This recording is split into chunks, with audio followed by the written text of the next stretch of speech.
poultry or their droppings. And wash hands frequently. Make sure that all foods from poultry, including eggs, are thoroughly cooked before eating. When traveling outside Hong Kong, avoid visiting poultry markets and farms. Do not bring any birds or poultry back to Hong Kong. If you develop fever and respiratory symptoms after your trip, wear a mask and consult your doctor explaining your travel history.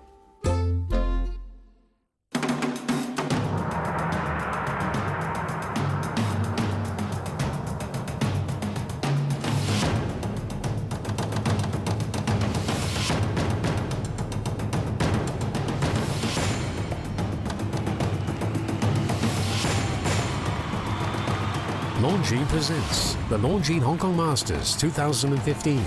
Live February the 13th to the 15th on TVB Pearl, the official host broadcaster.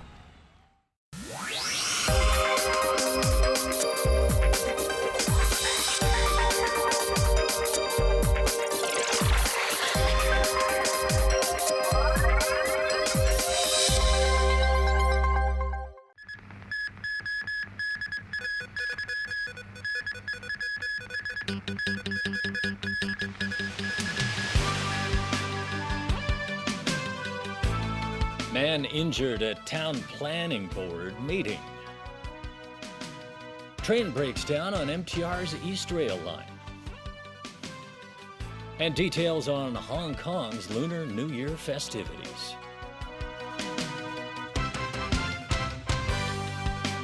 Good evening. Scuffles broke out during the final town planning board meeting on the controversial Northeast New Territories Development Project. As Ronnie Samtani reports, one person was injured and sent to hospital. This was the last meeting that the Town Planning Board had arranged to hear representations and comments over the controversial development project.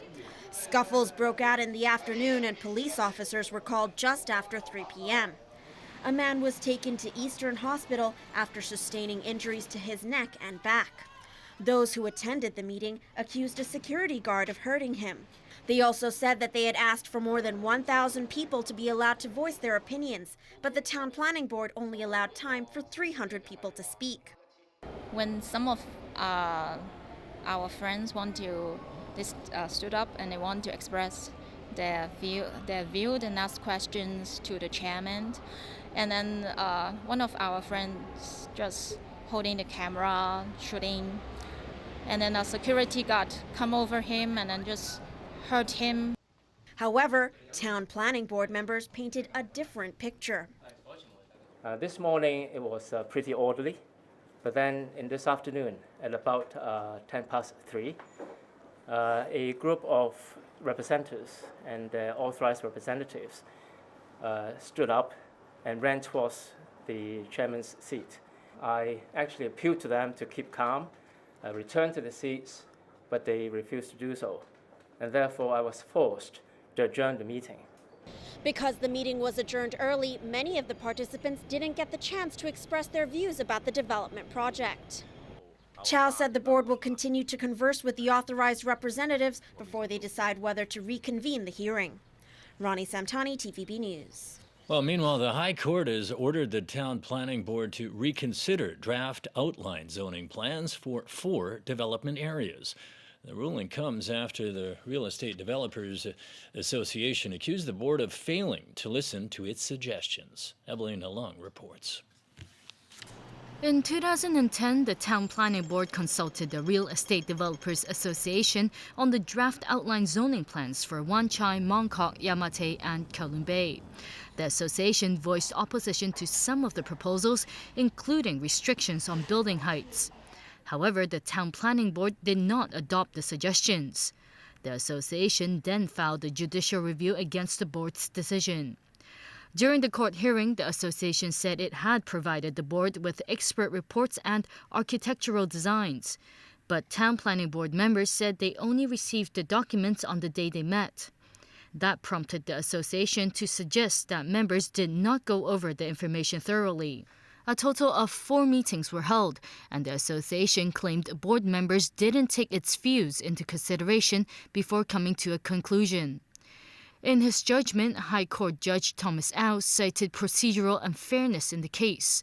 He said during their meetings, Town Planning Board members didn't fully consider the association's suggestions before reaching a conclusion.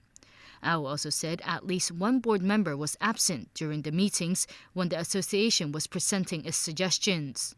The judge ruled in favor of the association and ordered the Town Planning Board to reconsider the draft plans. Lawmaker Tony Tse, who's a representative of the architectural, surveying and planning sector, said despite the ruling, developers still have to follow previously approved outline zoning plans until official changes are made. Tse said based on previous experience, there's a slim chance any changes will be made. Evelyn Lang, TVB News. The chief executive has lashed out at pan-democratic legislators for trying to block a funding request for the proposed Innovation and Technology Bureau. Debate over the issue made little headway today at the Legislative Council. João de Silva reports. Ahead of this morning's Executive Council meeting, Leung Chun-ying was on the offensive. The chief executive accused pan-democrats of turning to filibustering to delay the setting up of the Innovation and Technology Bureau. Leung called on them to keep the public's interest in mind and to quit opposing proposals just for the sake of opposing.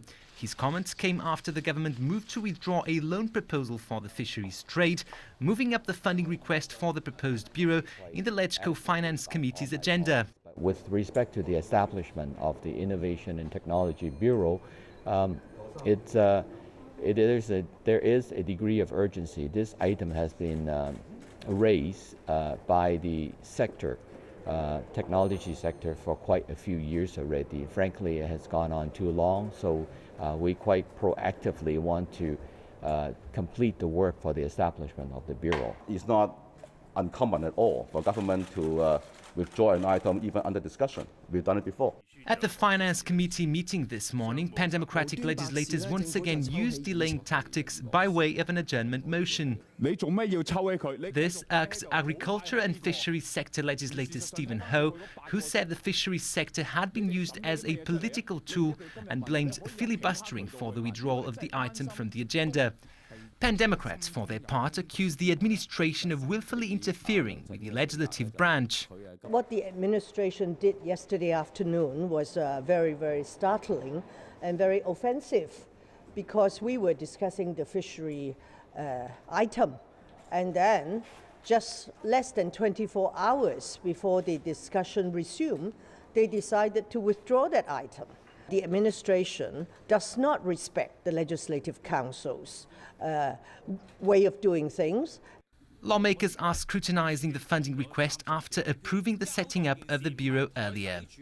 After this morning's Finance Committee meeting, government officials stressed that only one question specifically addressing the funding proposal for the Bureau had been raised, and admitted that if filibustering continues, the little time left for discussions ahead of the February 14th deadline may be used up all too quickly.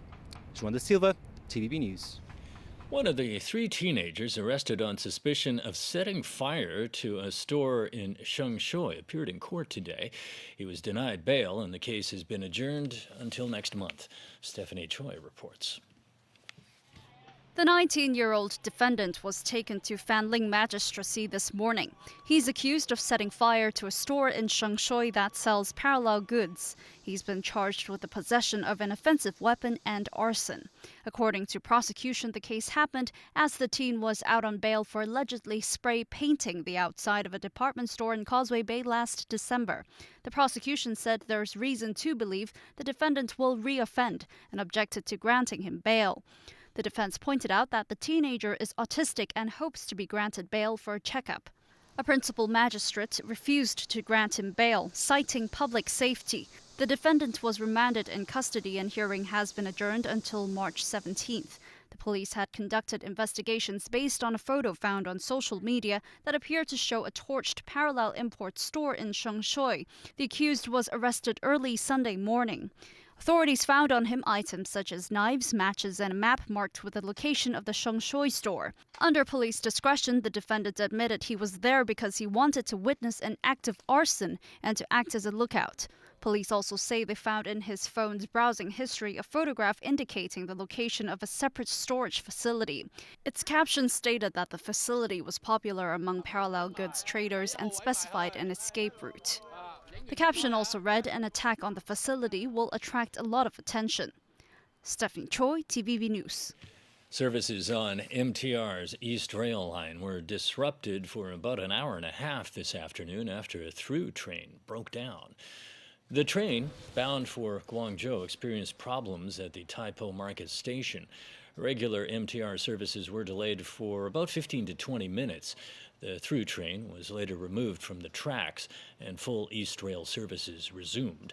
The train later continued its journey to Guangzhou. Elsewhere tonight, Greece appears to be showing more flexibility in negotiations with international creditors over how to manage its massive debt obligations. Instead of demanding a complete write-off, Athens has reportedly proposed a series of debt swaps to ease its burden. Here's Tony Sabine. After campaigning vociferously on an anti-austerity platform, Greece's new leftist government appears to be changing its tune. Athens seems to have dropped calls for a write-off of its debt and proposed ending a standoff with creditors by swapping the debt for growth-linked bonds. Still, Greek Finance Minister Yanis Varoufakis has managed to rattle a few nerves in a world where big money and geopolitics meet. But maybe his trip to London after visiting France was a signal that the ruling Syriza party is willing to be flexible.